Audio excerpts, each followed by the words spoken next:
Saudações, caros amigos! O tema de hoje é o processo obsessivo à luz do Espiritismo. A obsessão nada mais é do que a ação persistente de um espírito em geral desencarnado, perverso, em desfavor de outro. O Livro dos Médiuns, que faz parte do Pentateuco kardeciano, ele elenca 3 níveis de gradação do processo obsessivo, quais sejam a obsessão simples, a fascinação e a subjugação. Na obsessão simples, o próprio nome ele já expressa o estratagema do obsessor. Ele simplesmente explora as nossas imperfeições. Ele faz uso dos nossos defeitos, das nossas limitações para desequilibrar o nosso psiquismo, nos causando uma série de transtornos. Por exemplo, um fato clássico que é citado numa obra de Richard Simonet, que a obra é Quem Tem Medo da Obsessão, e ele diz o seguinte, por exemplo, o caso do comerciante avarento.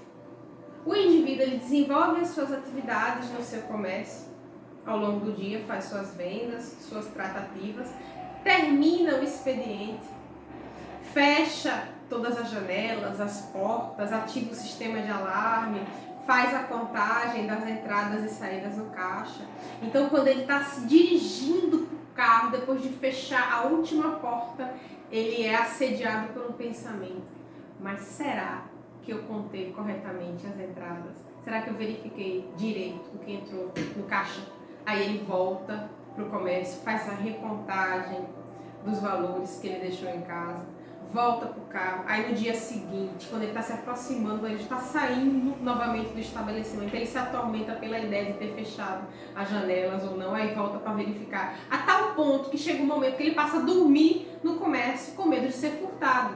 Ou seja, o espírito obsessor se aproveita da avareza ou do medo, o receio daquele indivíduo de perder os seus valores, os seus bens, para prejudicá-lo, atormentando. O segundo nível de gradação, explicitado no Livro dos Médiuns, é a fascinação. Nesse caso, o indivíduo fascinado ele é atormentado por ideias estapafúrdias ou esdrúxulas. Ele não perde o seu discernimento, mas apenas alimenta ideias e se tortura com essas ideias. Por exemplo, o indivíduo, a gente sabe que 2 mais 2 são 4, mas ele se atormenta pela possibilidade de não ser 4, ser 5. Então, o fascinado, do ponto de vista psiquiátrico, ele pode ser equiparado ao neurótico. E o terceiro estágio, mencionado no Livro dos Médiuns, que é a subjugação, que a Igreja Católica nomeou de possessão demoníaca. Mas na verdade não existem demônios, existem espíritos perversos, existem espíritos ainda ignorantes das leis divinas que a Igreja chamou de demônios. Enfim, o que é a subjugação? Nesse caso, o indivíduo desligou completamente o desconfiômetro. Ele tem certeza que 2 mais 2 são 5. E nós temos diversos exemplos na literatura, na filosofia, na ciência, de indivíduos subjugados. Um exemplo desses indivíduos que é tido como subjugado, ou seja, controlado por espíritos obsessores, que fazem com que ele acredite piamente em ideias estapafúrdias, é Jean-Paul Sartre, que pregava o niilismo, o nada, de que o homem está entregue à própria sorte.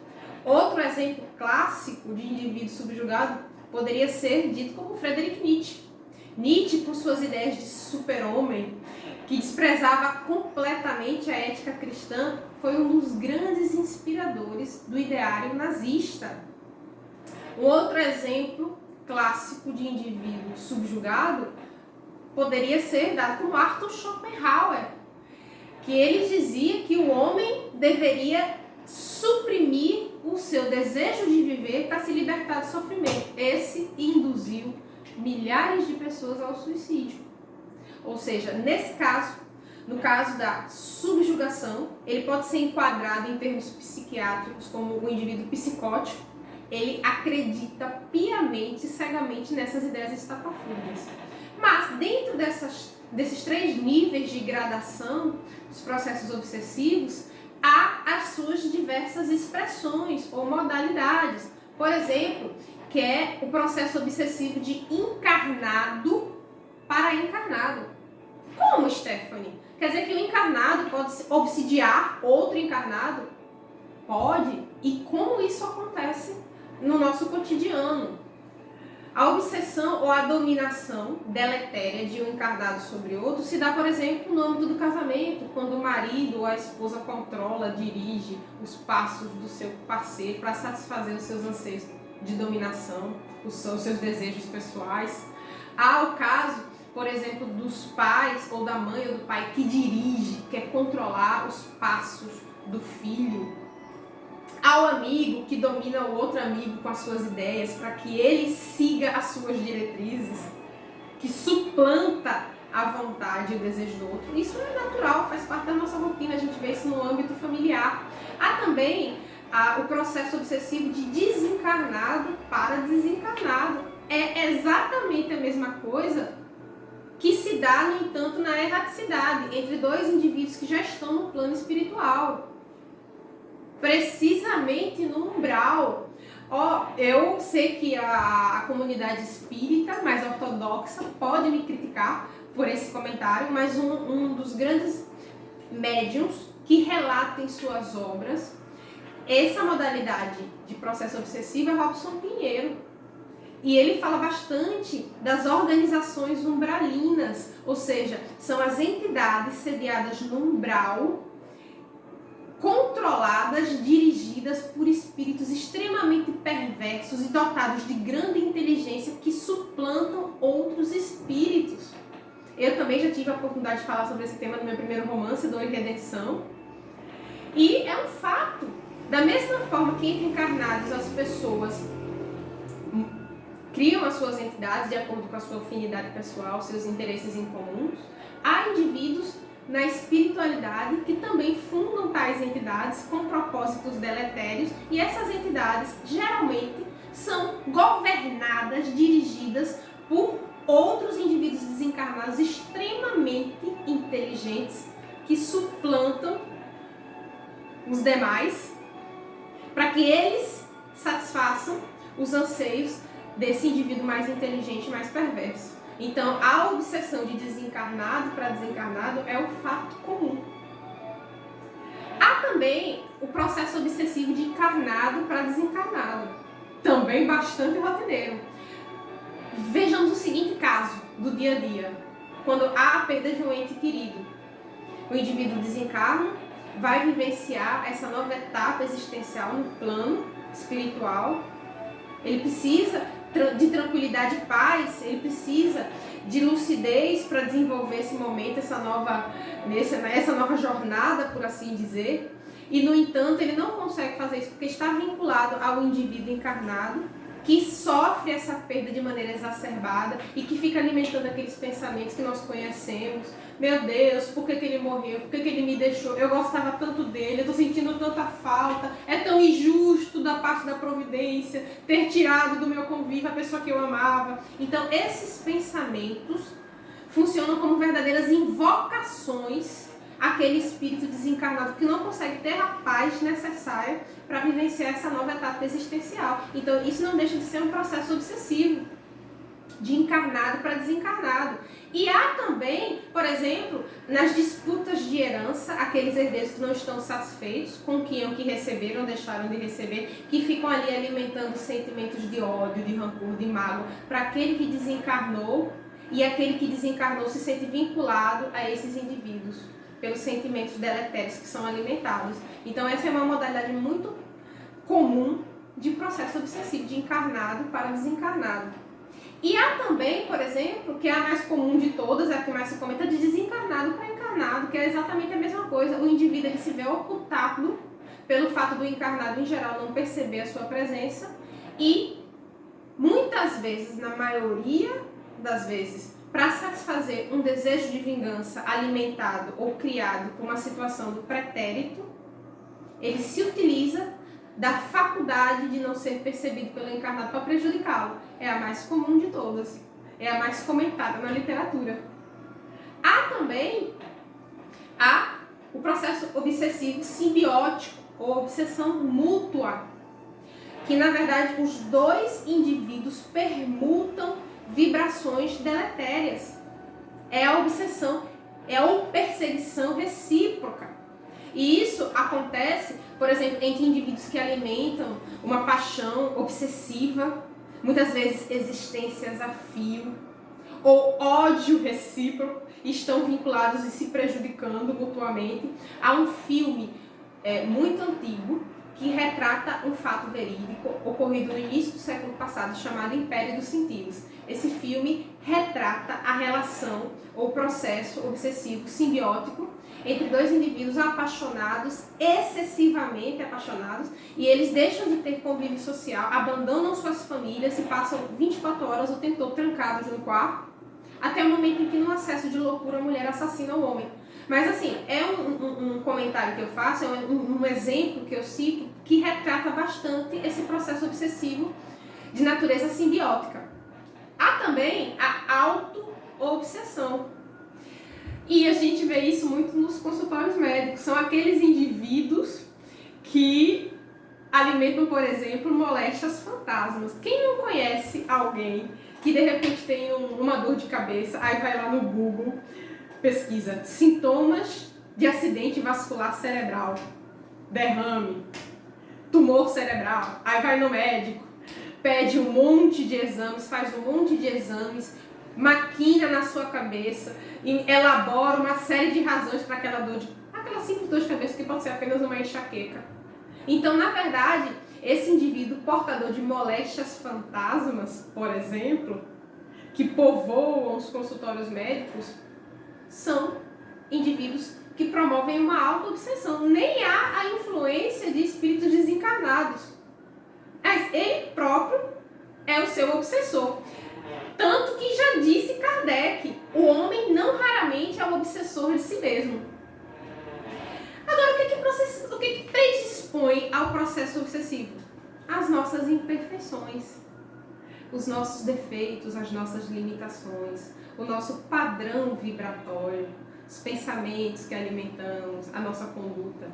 Porque o obsessor, ele só tem acesso ao nosso psiquismo porque nós lhe damos esse acesso. Nós nos vinculamos ao nosso obsessor por meio do nosso padrão vibratório. Cristo disse com muita propriedade: diz-me com quem andas que te direis quem sois. E quando ele diz isso, ele não diz isso apenas nos referindo às nossas amizades, que nós elegemos por conta da nossa afinidade, mas por nossas companhias espirituais. Nós estamos constantemente observados, acompanhados por espíritos que se afinam com o nosso padrão de conduta. Então, quando mantemos um padrão de pensamento elevado, nos mantemos em prece, fazemos todo o bem possível ao próximo e a nós mesmos.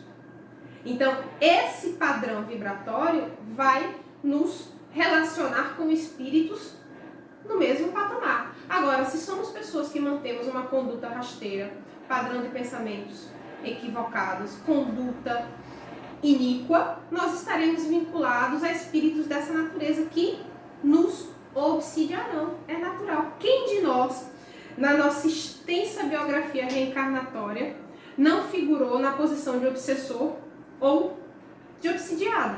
Quem vai poder levantar a mão e dizer que não foi alvo de obsessão ou que não obsediou alguém? Então, isso é natural. O processo obsessivo faz parte dos flagelos que a humanidade encarnada e desencarnada ainda enfrenta em virtude das suas grandes imperfeições. No entanto, qual é a principal forma de prevenção e a maior forma de sanar o processo obsessivo? A reforma íntima. Quando nós mudamos a nossa conduta, quando nos esforçamos para mudar aquilo que nos prejudica do ponto de vista moral, emocional, então nós deixamos de dar acesso ao obsessor. Por mais que ele queira nos prejudicar, ele não terá como nos influenciar, porque o nosso padrão vibratório elevou-se. Nós modificamos a nossa conduta. Nós sanamos as imperfeições que davam acesso àquele indivíduo. E ele, por mais obstinado que seja, cedo ou tarde desistirá de nos prejudicar. E, quiçá, também se reformará intimamente observando a nossa mudança de comportamento. Há um exemplo emblemático, que eu diria, de processo obsessivo, que é mencionado numa obra chamada Obsessão, Desobsessão, de Sueli Caldas Schubert. Profilaxia e Terapêutica Espíritas. Esse livro é um verdadeiro compêndio, tão singelo, mas ele esmiuça de uma forma tão interessante em processo obsessivo. E Sueli Caldas Schubert cita o caso de uma frequentadora da casa espírita assídua, a daqueles irmãos que estão sempre lá no centro espírita, participam das mediúnicas, participam das doutrinárias, estão sempre ajudando. E são tantos, graças a Deus, nessa condição. No entanto, ela se queixava constantemente de dores nas pernas. E ela sentia essas dores de maneira extremamente incômoda para o seu dia a dia, né? E reclamava e se queixava disso. Até que numa reunião mediúnica, um determinado espírito se manifesta e diz: eu fui escravo dessa senhora. E ela, enquanto minha proprietária no passado, me acorrentou pelas pernas e me matou de fome e sede. Depois que eu desencarnei, eu passei a perseguir esta senhora e lhe causo as dores nas pernas. E o indivíduo esclarecedor ou doutrinador da mediúnica conversa com esse espírito, faz todo aquele trabalho de convencimento, até que ele encerra a discussão. Ele diz o seguinte: eu me proponho a libertar esta cidadã, desde que ela me peça perdão. Quando o espírito obsessor disse isso, recrudesceu naquela senhora a antiga escravagista e ela disse: eu jamais pedirei perdão a negro escravo. E continuou sentindo as dores nas pernas, continuou frequentando o centro espírita, sem, no entanto, fazer o principal, que é reformar-se intimamente. Já disse Cristo com muita propriedade: vigiai e orai, porque não sabes quando será a hora ou quando chegará o tempo. Eu gostaria de dizer, na verdade, que só o amor cura o ódio com o tema de hoje. Então, meus queridos, eu desejo a vocês que vocês tenham um excelente final de semana, que tenham um domingo fantástico. Recomendo a obra de Sueli Caldas Schubert, Obsessão, Desobsessão. Boa tarde e até breve. Fiquem com Deus.